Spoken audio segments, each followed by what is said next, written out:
Hello, friends, and welcome to the Exams Made Simple. So, we are back again with the Hindu Complete Newspaper Analysis for 3rd December 2024. 3 दिसंबर का analysis देखेंगे. I hope आपको हमारा content पसंद आ रहा होगा. Please do like it and do share it. इसके साथ ही हमारे 2 चैनल्स की लिंक नीचे डिस्क्रिप्शन कमेंट में है, जिसमें एक मोटिवेशनल चैनल भी है. कंटेंट आपको बहुत पसंद आने वाला है. Please do like that also. Social healers नाम से है, आप एक बार ज़रूर विजिट करिएगा. स्टार्ट करते हैं आज के न्यूज़पेपर एनालिसिस को. 3 दिसंबर का न्यूज़पेपर एनालिसिस है. Let's go from the back. जो भी इंपॉर्टेंट न्यूज़ आर्टिकल्स हैं वो सारे डिस्कस करूंगा और बहुत अच्छे अच्छे हैं. आप सामने देख भी पा रहे होंगे टॉपिक्स जो भी रहे होंगे. But now let's start. सबसे पहला, Belgium loses case by biracial women left in orphanages. बहुत ही इंपॉर्टेंट न्यूज़ आर्टिकल है. क्यों? क्योंकि ये हिस्ट्री का पहला केस बन गया है. This is the first case in the history where a country has lost a court case on legal basis for acts committed during colonisation. यानी कि कोलोनाइजेशन के टाइम पे किए गए एक्ट्स के कारण किसी एक कंट्री को लीगल बेसिस पे कोर्ट ने अगर पनिश किया तो ये पहला केस है पूरी हिस्ट्री का. So this is Belgium which has been convicted now. And क्यों कन्विक्ट किया गया है? क्योंकि एक प्रैक्टिस चलती थी उस समय. देखो क्या होता था कि बेल्जियम ने अफ्रीकन कंट्रीज़ को कुछ वो कर रखा था, मतलब अपने कॉलोनाइजेशन के अंदर रखा था. तो वहाँ क्या होता था, वाइट मैन एंड ब्लैक जो उस समय फ्रॉम देयर कम्युनिटी के लोग थे, ब्लैक पीपल थे, उनके साथ जो मिक्स्ड रेस के बच्चे होते थे ना, वाइट्स प्लस अफ्रीकन के साथ जो बच्चे होते थे, सो दे वर एक्चुअली व्हाट बाईरेशियल है ना. And what they were doing is that कि उनको फिर रिकॉग्नाइज नहीं किया जाता था और उसको बेल्जियम वाले ले जाते थे उनको, और they used to call them कैफे और लेत, यानी कॉफी विद मिल्क कहते थे, या फिर चिल्ड्रन ऑफ सिन कहा जाता था इनको. ठीक है, तो they were put in orphanages forcibly, है ना. They were put in orphanages forcibly. So that was the thing which was going on. अब बेल्जियन स्टेट को जो है अभी 70 साल पहले 5 विमेन जो है उन्होंने सू किया था अभी रिसेंटली, कि 70 साल पहले उनको ऑर्फनेज में रखा गया था for this colonial era practice. And इस कॉलोनियल एरा प्रैक्टिस को वहाँ के कोर्ट ने कहा है कि it is a case against humanity and crime against humanity, and therefore you should pay reparations to these women. So this is a very important thing, because ये history का पहला केस बन गया है जहाँ पे किसी कंट्री को लीगल बेसिस पे पनिश किया गया हो, कन्विक्ट किया गया हो for the acts committed during colonisation, है ना. कोलोनाइजेशन के टाइम पे जो काम किया उसके लिए. तो बेल्जियम याद रखेगा. I hope you got clarity. अगली जो न्यूज़ है वो है 30 members from Hidankyo to attend the Nobel ceremony. तो इस बार के नोबेल पीस प्राइज की बात है. ये किसको मिला है? तो एक्चुअली निहॉन हिदांक्यो, याद रखिएगा, इस बार के रेसिपिएंट है नोबेल पीस प्राइज के निहॉन हिदांक्यो. अब निहॉन हिदांक्यो जो है इट्स एक्चुअली अ ग्रुपिंग. और ये ग्रुप काहे का है? It is atomic bomb survivors group, Japanese atomic bomb survivors group, Nihon Hidankyo, याद रखिएगा. Why they have been given this Nobel peace prize? For their effort to achieve a world which is free of nuclear weapons and for demonstrating through witness testimony that nuclear weapons must never be used again. So this is Nihon Hidankyo for you. I hope you got clarity. क्यों मिल रहा है ये भी मैंने आपको बता दिया. Now Joe Biden has used his pardon power to pardon his son Hunter. याद रखिएगा, पहले हालांकि जो बाइडन ने कहा था कि वो अपनी एक्स्ट्राऑर्डिनरी पावर्स का यूज़ नहीं करेंगे. देखो वहाँ पे प्रेसिडेंट के पास एक्स्ट्राऑर्डिनरी पावर होती है, बिना किसी से डिस्कशन किए भी वो यूज़ कर सकता है पार्डनिंग पावर्स. एंड जो प्रेसिडेंट है वो जो बाइडन ने, उसने स्वीपिंग पार्डनिंग पावर का यूज़ किया है to free his son Hunter of gun and tax offences. Gun रखा था, टैक्स ऑफेंसेस किए थे बहुत सारे यूनाइटेड स्टेट्स में, उन सब से उसको फ्री कर दिया है. और ये भी कह दिया है कि कोई भी ऐसा एक्ट जो उसने जनवरी 2014 से लेकर के दिसंबर 2024 तक के बीच में किया होगा, तो उन सब के लिए इसको पार्डन है. तो सोचो इस तरीके से लोग अपनी पावर का यूज़ करते हैं, फिर बाद में बोलते हैं कि देखो हमने तो आपके बेनिफिट के लिए काम किया. So this is how the things happen.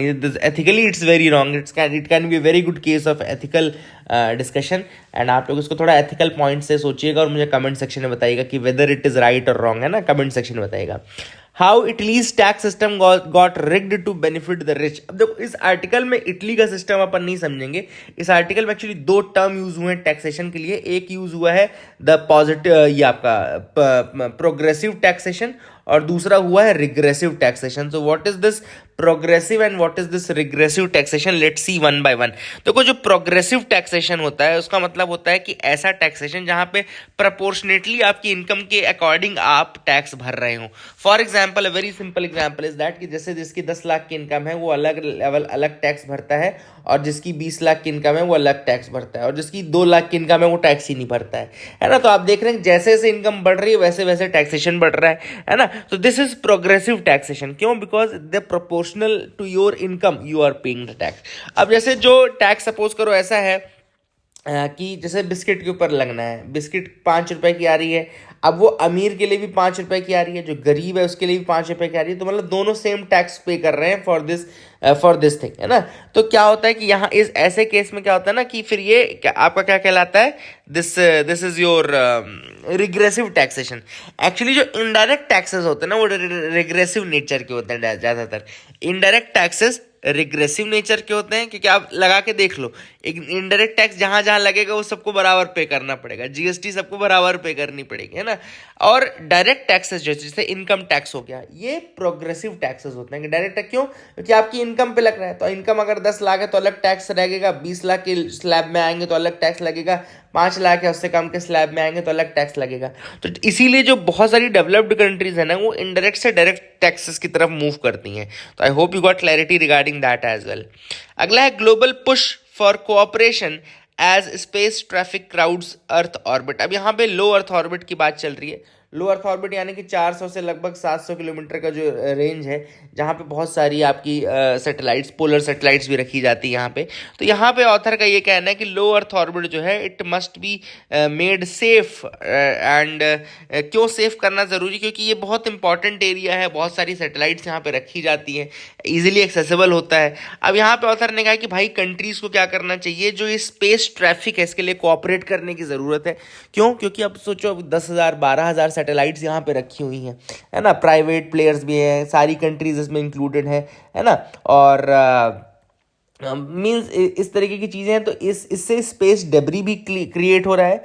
इससे न केवल स्पेस डेब्री क्रिएट हो रहा है बल्कि ट्रैफिक इतना कंजस्ट हो चुका है कि मतलब जब तक वो सैटेलाइट या तो अर्थ के एटमॉस्फेयर में आके ख़राब होने के बाद अर्थ के एटमॉस्फेयर में आके अगर जलती नहीं है तब तक वो वहीं पे घूमती रहती है। और इससे बहुत सारे इश्यूज़ हैं। एक इशू इसमें जो लिखा नहीं है मैं आपको बताता हूँ, एक टर्म होता है केस्लर सिंड्रोम। केस्लर लिख लो आप लोग, केस्लर सिंड्रोम इसमें लिखा नहीं है इस आर्टिकल में, लेकिन केस्लर सिंड्रोम क्या होता है, एक ऐसा सिनेरियो होता है जहाँ पे बहुत सारे अर्थ ऑर्बिट में बहुत सारे ऑब्जेक्ट्स हो जाएं या डेब्री हो जाए, तो क्या होता है कि they might collide with one another. और जब वो एक दूसरे के साथ कोलाइड करना शुरू करेंगे it will create a cascading effect create कर देगा, जहाँ पे a cascade of collisions will happen and it will generate much more debris। तो इसको बोलते हैं केस्लर सिंड्रोम। केस्लर सिंड्रोम क्या होता है? यही होता है, एक थियोरेटिकल सिचुएशन है जहाँ पे इस तरीके से ऑब्जेक्ट्स आपस में भिड़ने लगे, कोलिशन होने लगे, और ये कोलिजन के बाद क्या होगा, कैस्केड ऑफ कोलिजन्स होंगे which will generate much more debris. तो ये केस्लर सिंड्रोम इसको बोलते हैं। ये टर्म जरूर याद रखना स्पेस, और जब भी स्पेस डेब्री की बात होगी तो ये इस टर्म के बिना बात पूरी नहीं हो सकती है। हालांकि इसमें पता नहीं क्यों नहीं लिखा इन लोगों ने, हिंदू ने, तो लेट्स सी दैट। अगला देखो आर्टिकल यहाँ पे है MPC to kick start off interest rate cuts this week. तो यहाँ पे अब 6 दिसंबर को रिव्यू होने वाला है मॉनेटरी पॉलिसी कमेटी का। तो अब ये इनका कहना है कि रेट कट हो सकता है। देखो मैं 2 तरीके की पॉलिसी होती है आपको समराइज कर दूं, एक होता है मॉनेटरी पॉलिसी, एक होता है आपका फिस्कल पॉलिसी। मॉनेटरी पॉलिसी मतलब कि जो सेंट्रल बैंक की पॉलिसी है, मेन काम क्या रहता है मॉनेटरी पॉलिसी का, वो आपके जो इन्फ्लेशन रेट है उसको टारगेट करके रखते हैं, इन्फ्लेशन रेट को लिमिट में रखते हैं। फिस्कल पॉलिसी जो रहती है वो गवर्नमेंट की होती है। फिस्कल पॉलिसी गवर्नमेंट की होती है जिसमें रेवेन्यू और एक्सपेंडिचर की बात होती है, रेवेन्यू बढ़ाने और एक्सपेंडिचर को घटाने की बात की जाती है, ठीक है ना। अब इंपॉर्टेंट है कि जो मॉनेटरी पॉलिसी है उसमें भी 2 तरीके की पॉलिसी होती है। एक होती है हॉकिश पॉलिसी, एक होती है डोविश पॉलिसी। सारे टर्म्स मैं आपको लिखा देता हूँ। हॉकिश पॉलिसी यानी कि आपका tight money policy, tight money policy, और डोविश पॉलिसी मतलब कि आपका इजी मनी पॉलिसी, है ना। तो जो पहली पॉलिसी है हॉकिश या फिर टाइट मनी पॉलिसी, इसमें इंटरेस्ट रेट बढ़ाए जाते हैं। क्यों बढ़ाए जाते हैं? क्योंकि मनी को टाइट करना है, मनी को पब्लिक के पास आने नहीं देना है, इसलिए, ताकि महंगाई कम हो सके। और दूसरी जो पॉलिसी है वो डोविश पॉलिसी है, इजी मनी पॉलिसी है, ताकि लोगों के पास पैसा आ सके, है ना। डव की तरह काम हो रहा है, लोगों के पास पैसा आ सके, और जब पैसा आएगा तो ग्रोथ बढ़ेगी। तो एक पॉलिसी जो है टाइट वाली, वो इन्फ्लेशन को कंट्रोल करने के लिए है, और इजी वाली जहां पे इंटरेस्ट रेट कम हो रहा है, वो ग्रोथ को बढ़ाने के लिए। तो अभी जो हम बात कर रहे हैं वो हम बात कर रहे हैं कि हो सकता है कि नेक्स्ट वीक से रेट कट हो, यानी कि गवर्नमेंट जो बैंक है, सेंट्रल बैंक है, वो किसकी तरफ मूव करेगा?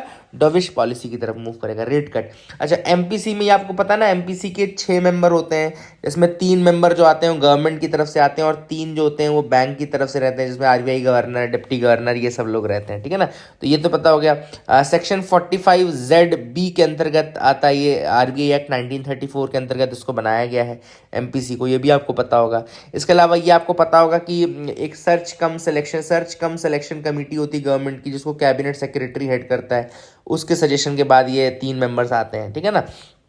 ये भी आपको बता दिया। डिसीजन जो होता है वो कंसेंसस बेस्ड होता है ना, कंसेंसस के साथ डिसीजन होगा, ये भी आपको पता होगा। पहले ये सारे डिसीजन आरबीआई गवर्नर अकेले ले लेते थे, but now there is a proper monetary policy committee for this. I hope you got clarity regarding that as well. Government scraps windfall tax on domestic crude oil. अब देखो, windfall tax आपको समझा देता हूँ, बड़ी सरल भाषा में समझाऊंगा, मज़ा आ जाएगा आप लोगों को। क्या होता है कि कई बार इंटरनेशनल कोई ऐसा इवेंट हो जाता है या कोई ऐसी कंटिजेंसी हो जाती है कि अचानक से किसी एक पर्टिकुलर सेक्टर को बहुत फ़ायदा होने लगता है। सपोज करो, है ना, कुछ भी ऐसा मान लो, सपोज करो कोई अगर वॉर टाइप की सिचुएशन होगी, तो पैकेज्ड फूड आइटम्स को बहुत ज़्यादा फ़ायदा होने लगेगा, है ना। तो ये जो अचानक से एक्सीजेंसी या कंटिजेंसी वाली कंडीशन में अचानक से फ़ायदा आपको मिल जाता है किसी एक पर्टिकुलर सेक्टर को, उसको बोलते हैं विंडफॉल प्रॉफिट बोलते हैं। और इसी विंडफॉल प्रॉफिट पे जो टैक्स लगाया जाए उसको विंडफॉल टैक्स बोलते हैं। तो I hope you got clarity regarding that. अगला टॉपिक बहुत ही प्यारा है, नया टॉपिक है, Proudhon's theory of mutualism, a critique of capitalism and authoritarianism. तो यहाँ पे ये प्राउडहॉन्स की क्या है म्यूचुअलिज्म की थ्योरी, पहले तो नाम देख लो। ये फ्रेंच फिलोसोफर है पियरे जोसेफ प्राउडहॉन, याद रखिएगा, Pierre Joseph Proudhon is the French philosopher, mid 19th century, यानी कि 1850 के बाद लगभग इन्होंने एक्टिव हुए, और इन्होंने अपनी थ्योरी दी थी, which is the critique of capitalism as well as authoritarianism. Capitalism और अथॉरिटेरियनिज्म दोनों का ही क्रिटिक है ये म्यूचुअलिज्म की थ्योरी। अब ये क्या कहती है म्यूचुअलिज्म की थ्योरी, याद रखिएगा, ये इकोनॉमिक्स की हम बात करें, इन्वायरमेंट वाले म्यूचुअलिज्म की बात नहीं करें। हालांकि दोनों का लगभग अगर आप सार देखेंगे तो सेम है। यहाँ पे जो म्यूचुअलिज्म है वो एक इकोनॉमिक थ्योरी है, सोशल थ्योरी है, जो कि कहता है कि कोऑपरेशन से, रेसिप्रोसिटी से and fair exchange of goods and services, 3 चीजें इसकी इंपॉर्टेंट है। कोऑपरेशन के साथ काम करना है, रेसिप्रोसिटी के साथ काम करना है, मतलब मैं तुम्हारा भला करूंगा तुम मेरा भला करोगे, ठीक है ना। Fair exchange of goods and services के साथ काम करना है। ये एडवोकेट करती है थ्योरी एक ऐसी सोसाइटी जहां पे इंडिविजुअल्स एंड कम्युनिटीज इंगेज करते हैं इन कोऑपरेटिव ओनरशिप, ठीक है ना। यहां पे क्या इंपॉर्टेंट है? कोऑपरेटिव ओनरशिप इंपॉर्टेंट है, और डिसेंट्रलाइजेशन इंपॉर्टेंट है, and collective managing of production resources important है। तो कोऑपरेटिवनेस, ओनरशिप डिसेंट्रलाइज्ड होनी चाहिए, and collective managing of goods and services होना चाहिए, ठीक है ना। ये वर्कर लेड एक सोसाइटी की बात करते हैं, इसीलिए कैपिटलिज्म के अगेंस्ट है, क्योंकि ये लेबर एक्सप्लॉयटेशन की बात नहीं करती, ये वर्कर लेड होती है, ये आपकी ये वर्कर लेड है ये फिलॉसफी। म्यूचुअलिज्म कहता है कि भाई एक ऐसा सिस्टम हो जहां पे individuals and communities resources own कर रही हो और कलेक्टिव बेनिफिट के लिए उसमें काम कर रही हो, ठीक है ना। तो all these things are very very important to understand this, and this model eliminates the hierarchical power, hierarchical power को एलिमिनेट करती है थ्योरी। इसके हालांकि क्रिटिक्स भी हैं, ऐसा नहीं है कि इसके क्रिटिक, जैसे कि मॉडर्न डे को समझ, मॉडर्न डे टाइम्स में जो कैपिटलिज्म ने अपना रोल प्ले किया है उसको आप मतलब रिप्लेस कैसे करोगे इस थ्योरी से। दूसरा, मार्क्सिस्ट भी कहते हैं कि mutualism does not sufficiently address the core issues of capitalism, कि मार्क्सिस्ट का ये कहना है कि ये जो कैपिटलिज्म के कोर इश्यूज हैं उसको सॉल्व नहीं कर पाती। तो all this things are there. India's one nation one subscription plan, अब ये मैंने ऑलरेडी आपको बताया होता अभी रिसेंटली कि one nation one subscription plan के अंतर्गत गवर्नमेंट क्या करेगी, वो फ्री एक्सेस प्रोवाइड करेगी स्कॉलरली जर्नल्स का जो कि पब्लिक इंस्टीट्यूशन से आते हैं। इंटरनेशनल जर्नल्स के लिए 6,000 करोड़ निकाले गए हैं 2025 से 2027 के लिए। 30 मेजर इंटरनेशनल जर्नल पब्लिशर्स जो हैं ये एजुकेशनल इंस्टीट्यूशंस को, स्टूडेंट्स को, इन सबको प्रोवाइड किए जाएंगे, ठीक है ना। वन नेशन वन सब्सक्रिप्शन, एक ही सब्सक्रिप्शन में सारे जर्नल्स आपको मिलेंगे लगभग। This is the thing which is there important, है ना। अब देखो यहाँ पे ऑथर ने इसके अगेंस्ट थोड़ा सा 2-3 क्रिटिक ये कहे कि इंडिया जो है वो सब्सक्रिप्शन बेस्ड मॉडल पे इतना ज़्यादा हैविली इन्वेस्ट कर रहा है, लेकिन जो ग्लोबल रिसर्च इकोसिस्टम है वो तो ओपन एक्सेस पब्लिशिंग की तरफ जा रहा है। Now this is a very important thing जो कि ऑथर ने यहाँ पे मेंशन की है कि ओपन एक्सेस पब्लिशिंग क्या होती है। Open access refers to papers that are publish to be freely accessible.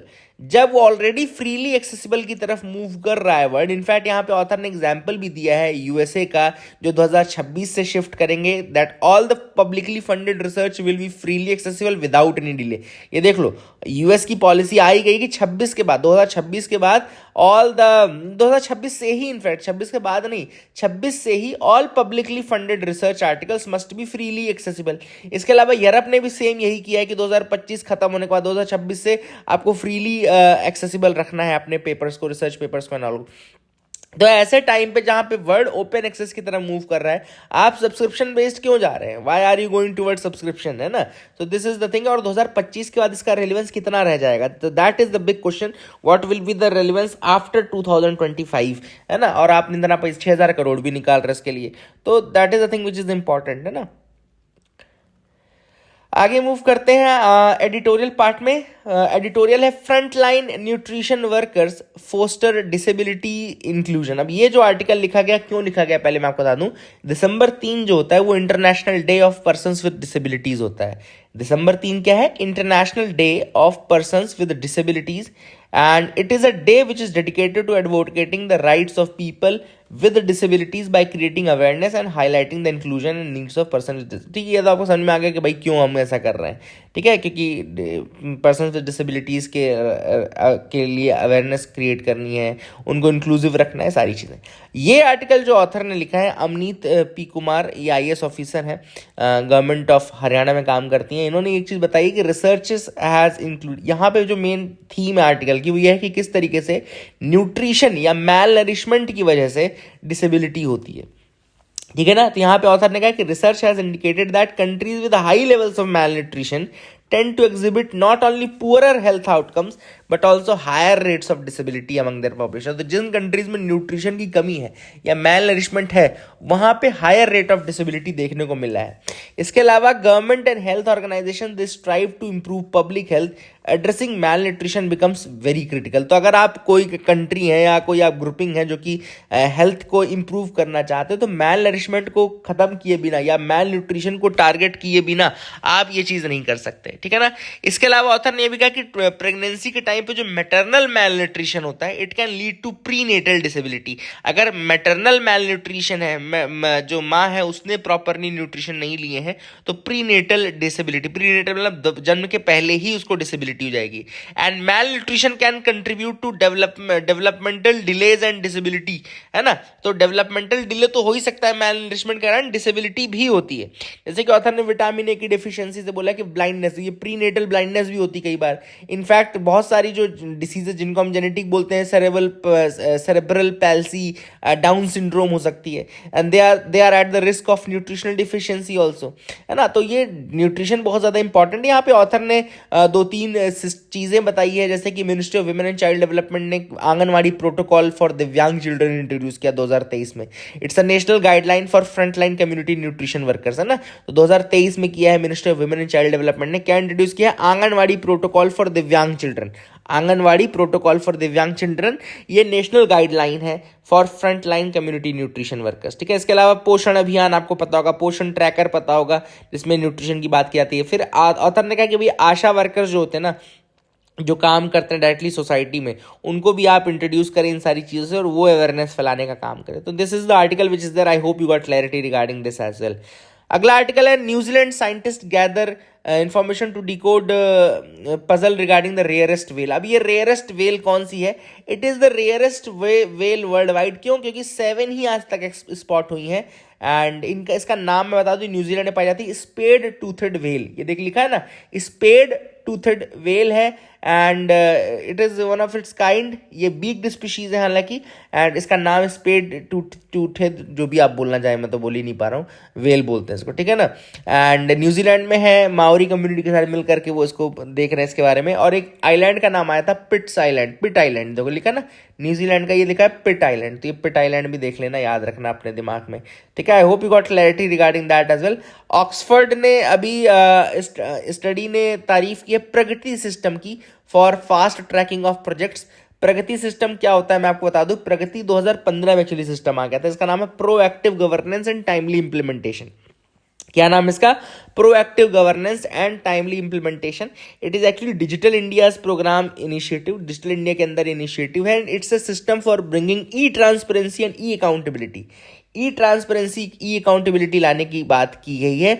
और ये क्या करता है? इंफ्रास्ट्रक्चर को मॉनिटर करता है, उसमें ब्यूरोक्रेटिक जो हर्डल्स हैं उनको दूर करता है ना। ये सारी चीजें हैं प्रगति सिस्टम के अंतर्गत। 2015 में लाया गया था प्रगति सिस्टम, देखो लिखा भी है proactive governance and timely implementation of projects के लिए, ठीक है ना। तो that is a thing which is important. I hope you got clarity. And ये प्लेटफॉर्म जो है वो इंडिया के कमिटमेंट को बताता है for overcoming bureaucratic inertia and fostering team India mindset, ठीक है ना, जहां पे अकाउंटेबिलिटी एफिशिएंसी के साथ काम होता है। तो I hope you got clarity regarding this as well, आपको समझ में आ गया होगा। So that is it for the day. I hope you like the video. Please do like and subscribe. Keep loving us, keep sharing us. Thank you and have a nice day.